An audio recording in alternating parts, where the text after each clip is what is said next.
அன்பானவர்களே, அன்பு வணக்கங்கள். உங்கள சிலருடைய வாழ்க்கை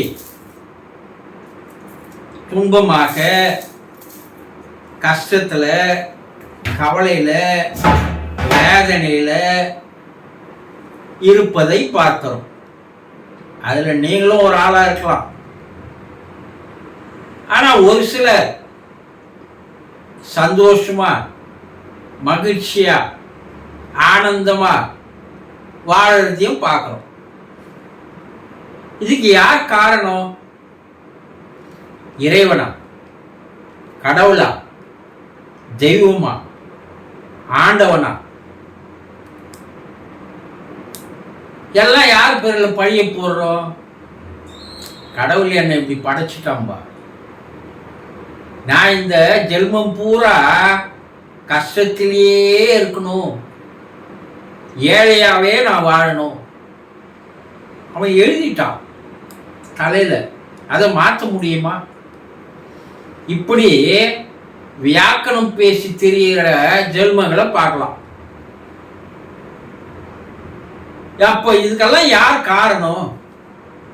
எப்பனா யோசனை பண்ணி பார்த்துருக்கீங்களா? கொஞ்ச நாள் சிந்திச்சு பார்த்துருக்கீங்களா? அறிவே அதுக்கு தானே தந்தான் இறைவன். ஆனா அதை பயன்படுத்துவதே கிடையாது.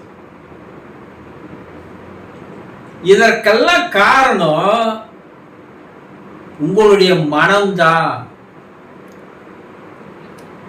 மனமே உங்கள் வாழ்க்கையை சொர்க்கமாக்க மாற்றுகிறது. அதே மனம்தான் உங்க வாழ்க்கையை நரகமாகவும் மாற்றுகிறது. நீங்க சந்தோஷமா இருக்கிறதுக்கும் கஷ்டத்துல இருக்கிறதுக்கும் காரணம் உங்களுடைய மனம் தானே தவிர வேறு யாரும் அதற்கு பொறுப்பல்ல.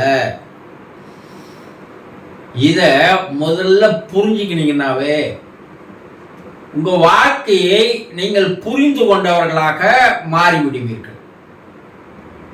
இந்த மனம் இருக்கு பாருங்க, அது ஒரு நேரத்துல அரக்கனா இருக்குது, ஒரு நேரத்துல தேவனா இருக்கு. என்ன பண்றது? பெரும்பாலான மக்களுக்கு அது அரக்கனாகவே இருக்கு, சாத்தானாவே இருக்கு. அதுதான் அவர்களை ஆட்டி படைக்கிறது. இந்த மனம் எப்போ வேலை செய்யுது? 5 வயதிற்கு மேல் அது வேலையை ஆரம்பிக்கிறது என்று சித்தர்கள் அன்னைக்கே கூறினார். அதை இன்றைய மனவியல் உளவியல் விஞ்ஞானிகளும் ஆமா 5 வயதிற்கு மேல் அது செயலுக்கு வருகிறது என்று கண்டுபிடித்திருக்கிறார்கள். அதுக்கு முன்ன மனம் என்பது குழந்தைகளுக்கு செயல்படுவது இல்லை. குழந்தையும் தெய்வமும் குணத்தால் ஒன்று சொல்றாங்கல்ல. ஆனா இக்கால குழந்தைக்கு இருக்கா அப்படின்னா அதுவும் சந்தேகம்தான்.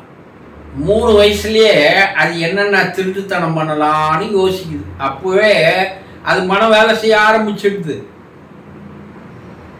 காலம் கலியுகமாக மாற மாற எல்லாம் இயற்கை மாறுபடுகிறது. அப்ப ஆரம்பிச்ச அந்த மனத்தினுடைய செயல்கள், அட்டகாசங்கள், அட்டூழியங்கள், அக்கிரமங்கள், லேலைகள், இது எது வரைக்கும் இருக்கு? நீங்க சாவர வரைக்கும் அது நான் ஸ்டாப்பாக. அதுக்கு பல உதாரணங்கள் சொல்லுவாங்க. கடல் அலை ஓயுமா? ஓயவே ஓயாது. அது போல உங்க மனதில் எழுகின்ற எண்ணங்கள் எப்போதும் ஓயவே ஓயாது அப்படின்னு சொல்லுவாங்க. இந்த யானையினுடைய தும்பிக்கை இருக்கு பாருங்க, அது ஒரு இடத்துல சும்மா இருக்காது. தூங்குற நேரம் தவிர மற்ற நேரம்லாம் அது ஆடிக்கொண்டே இருக்கும். குரங்கு குட்டி இருக்கு பாருங்க, அது சும்மாவே இருக்காது. இங்க அங்க எகிரி குச்சி ஓடி ஓடாதுன்னு இருக்கும். நம்ம வீட்டுல சின்ன குழந்தைங்களாம் அது போல்தான். அதுபோல்தான் உங்களுடைய மனதினுடைய இயல்புகள் என்று சித்தர்கள் இதையெல்லாம் எடுத்துக்காட்டுகளாக காட்டுகிறார்கள். இந்த மனதில் எண்ணங்கள் எப்படி உற்பத்தி ஆகிறது அதை நீங்க தெரிஞ்சுக்கணும் இல்லையா? ஏதோ ஒரு எண்ணம் வருது, அது ஓடிக்கினே இருக்கிறதுக்குள்ள, அது முழுமை அடைவதற்குள்ள மற்றொரு எண்ணம் வருது. ஒரு எண்ணத்திலிருந்து பல எண்ணங்கள் தோன்றுகிறது. இதை என்னைக்குன்னா நீங்க உட்காந்து நிம்மதியா ஒரு நிமிஷம் தனியா உட்காந்து இந்த எண்ணம் ஏன் வந்தது நீங்க சிந்திச்சு பார்த்துருக்கீங்களா? அப்படி சிந்திச்சு பார்த்தா உங்களுடைய வாழ்க்கையை மாற்றிக்கொள்வதற்குண்டான ஒரு அருமையான ஒரு சந்தர்ப்பம் உங்களுக்கு வந்து இருக்கிறதுன்னு அர்த்தம். ஆனா சிந்தித்து பார்ப்பதே இல்லை. இந்த 5 புலன்கள் வழியாக தான் எண்ணங்கள் உற்பத்தி ஆகிறது என்பதை கண்டுபிடிக்கிறார்கள். என்ன? நீங்கள் கண்ணால் காண்கின்ற காட்சிகள் எல்லாம் உங்களுடைய எண்ணங்களாக மாறுகிறது. யாரோ ஒருத்தரை பார்க்குறீங்க, அவரை பற்றிய ஒரு அபிப்பிராயம் உங்க மனசுல உடனே என்ன ஆயிடுது? எண்ணங்களா தோன்றுகிறது. அவர் எங்க பார்த்திருப்போம்? ஏற்கனவே பார்த்தோமா? பார்த்த முகமா இருக்கு, தெரிஞ்சவரா, உறவினரா, இல்ல அவங்க எப்படி அவ்வளவு அழகா இருக்காங்க, கடவுள் எப்படி இவங்களுக்கு அந்த அழகை கொடுத்தான்? எத்தனை எண்ணங்கள் உற்பத்தி ஆகுது பாருங்க. இப்ப கண்களால் பார்க்கின்ற காட்சிகளின் மூலமாக உங்கள் மனதிலே எண்ணங்கள் உற்பத்தி ஆகிறது. நிசப்தமா இருக்கிற ஒரு குளத்துல கல்ல போட்டா எப்படி அலைகள் உற்பத்தி ஆகிறதோ அது போல உங்கள் கண்ணால் பார்க்கின்ற காட்சிகள் உங்க மனக்குளத்தில் கல்களை எரிகிறது. சரி, காதால் கேட்கின்ற ஓசைகள், பேச்சுக்கள் எல்லாம் எண்ணங்களாக தோன்றுகிறது. சுவாசத்தின் மூலமாக எண்ணங்கள் உற்பத்தி ஆகிறது. பேசுவதன் மூலமாக எண்ணங்கள் உற்பத்தி ஆகிறது. சாப்பிடுவதன் மூலமாக, ருசிகளின் மூலமாக எண்ணங்கள் உற்பத்தி ஆகிறது. நேற்று இதே ஹோட்டலில் சாப்பிட்டுமே நல்லா தானே இருந்தது, இப்பயா நல்லா இல்லை, இன்னைக்கு ஏன் வீட்டில் சரியா சமைக்கல, அதில் உப்பு இல்லை, காரம் இல்லை, இப்படியெல்லாம் எண்ணங்கள். நாக்கு என்ன பண்ணுது? எண்ணங்களை உற்பத்தி பண்ணுது. இந்த உடல் அசைவுகள் எண்ணங்களை உற்பத்தி பண்ணுது. இந்த 5 புலன்கள், மெய், வாய், கண், மூக்கு, செவி, இவதான் காலையில் எழுந்தது. இந்த புலன்கள் வேலை செய்ய ஆரம்பிச்சது, எண்ணங்கள் தாறுமாறாக ஓடுகிறது. ஒரு நாளைக்கு 60,000 எண்ணங்கள் சராசரியாக உற்பத்தி ஆகிறது என்று இன்றைய மனவியல், உளவியல் விஞ்ஞானிகள் கண்டுபிடிச்சிருக்கிறாங்க. அது தெரியுங்களா உங்களுக்கு? உங்க மனசுல காலையில் எழுந்ததுலேருந்து இரவு ஆழ்ந்த தூக்கத்துக்கு போற வரைக்கும் 60,000 எண்ணங்கள் உற்பத்தி ஆகிறது. இந்த எண்ணங்கள் உற்பத்தி ஆக ஆக ஆக என்ன ஆகுதுன்னா மனமானது தறிக்கட்டு ஓடுகிறது. அடக்க முடியாத குதிரை போல அது ஓடிக்கொண்டே இருக்கிறது. சரி, அதே மனம் உங்களை அடிமையாக்குகிறது. காட்சிக்கு அடிமையாக்குது, பேச்சுக்கு அடிமையாக்குது, நாக்கு ருசிக்கு அடிமையாக்குது. எத்தனை அடிமைத்தனத்தையும் அது ஆக்கி உங்களை என்ன பண்ணுது? அரெஸ்ட் பண்ணி வச்சுக்கின்னு அது சொல்கின்றபடிதான் நீங்கள் வாழ வேண்டும் என்று அது எஜமானனாக நீங்க வேலைக்காரனா மாறிடுறீங்க.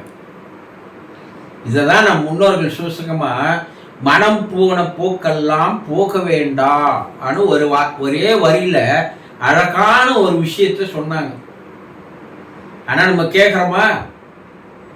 அது எங்க இழுத்துன்னு போதுதான் அங்க பின்னாடியே ஓடுறோம். அப்போ இந்த மனதினுடைய ஆற்றத்தை, இந்த மனதினுடைய ஓட்டத்தை, இந்த மனதினுடைய எண்ணத்தை, எண்ணிக்கையை எப்ப நீங்க படிப்படியாக குறைத்து கொண்டு வருகிறீர்களோ அப்போது உங்கள் வாழ்க்கை மகிழ்ச்சியாக மாறுகிறது. பல பிரச்சனைல இருந்து வெளியே வந்துடுறீங்க, பல கஷ்டத்துல இருந்து வெளியே வரீங்க, பல நோய்கள் இருந்து வெளியே வரீங்க. இதையெல்லாம் இன்றைய மனவியல் கண்டுபிடித்து இருக்கிறது. ஒருத்தனுக்கு நோய் வர்றதுக்கு காரணம் அவன் மனம்தான். ஒருத்தனுக்கு பிரச்சனைகள் வர்றதுக்கு காரணம் அவன் மனம்தான். ஒருத்த வாழ்க்கையில் கஷ்டப்படுறதுக்கு காரணம் அவன் மனம்தான். எல்லாவற்றுக்கும் காரணகர்த்தா யாருன்னா மனம்தான். அப்போ அந்த மனத்தை வாழ வைத்துக் கொண்டிருப்பதை விட அதை படிப்படியாக யார் இறக்க செய்கிறானோ அவனே ஒரு அறிவாளியாக, ஒரு மேதையாக, ஒரு ஞானியாக, ஒரு புத்தனாக மாறுகிறான் என்பதை கண்டுபிடித்திருக்கிறார். உங்ககிட்ட எல்லாம் இருக்கு, உங்ககிட்ட இல்லாத இந்த உலகத்தில் எதுவுமே இல்லை. ஆனா எதையும் தெரிஞ்சுக்கவும் முடியல, அதை பயன்படுத்தவும் முடியாத உன் மனம் என்ன பண்ணுது, அதை கட்டுப்படுத்துகிறது. சில விஷயங்களை தெரிஞ்சுக்கணும்னு ஆர்வம் வருது, ஆனா உங்க மனம் என்ன சொல்லுது, இதெல்லாம் தெரிஞ்சு ஆக போறது ஒண்ணும் இல்லை, நீ வா கைபேசி எடு, அதுல என்னென்ன வருது பாரு, என்ன அதை விட்டுறீங்க. மனத்தை கைபேசி மனத்துல இழுத்துமே விட்டுருது. இப்படி உங்களை கடிவாளமிட்டு உங்கள் மனம் உங்களை கட்டுப்படுத்துவதால் வாழ்க்கையே நின்னான்னு தெரியல, எப்படி வாழணும்னு தெரியல, பிரச்சனையில நரகத்துல வாழற மாதிரி ஒரு வாழ்க்கையை வாழ்ந்து கொண்டிருக்கிறீர்கள் என்பதை புரிந்து கொள்வதும் இல்லை, அதை புரிய வைக்கிறது இல்லை. இதையெல்லாம் பார்த்த புத்தர் என்ன சொன்னாரு, எப்பா மனதை இறக்கு விடு, உன் மனதை சாவடி. எவன் ஒருவன் தன்னுடைய மனதை வெற்றி கொள்கிறானோ அவனே மாவீரன் ஆவான் என்று அவை பிராட்டி கேள்வி சொல்லிட்டு போனான்.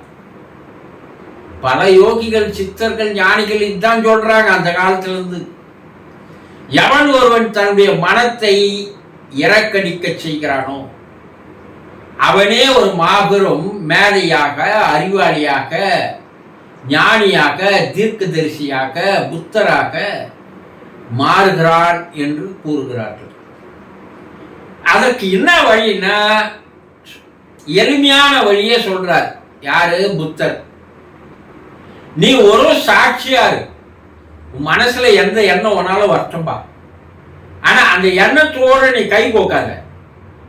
அந்த எண்ணத்தை நீ பார்த்து வரணும், சாட்சியாக அதோட சேர்ந்துட்டுனாதான் அந்த எண்ணம் உன்னை அடிமையாக்குது. நீ தூரம் நின்று பார்த்தன்னா அந்த எண்ணம் செயல்படாமல் அது தானாக இறந்து போகிறது. இது ஒரு எளிமையான வழி. இல்லை என்ன சொல்ற, ரெண்டாவது உன்னுடைய சுவாசத்தை கவனித்தவாறு இரு. உன் காற்று மூக்குல உள்ள எப்படி போகுது, வெளியே எப்படி வருது, இதை நீ கவனிக்க. ஒரு அரை மணி நேரம் உட்காந்து கவனிச்சு பாரு. உன்னுடைய எண்ணங்கள் சிறு சிறிதாக சாக ஆரம்பித்து விடும், இறக்க ஆரம்பித்து விடும். இததான் நம்முடைய ஞானிகள், ரிஷிகள் எல்லாம் என்ன சொன்னாங்கன்னா தியானம் என்று சொன்னாங்க. இதற்கு மனம் இறக்கும் கலை, மனதை சாகடிக்கும் கலை.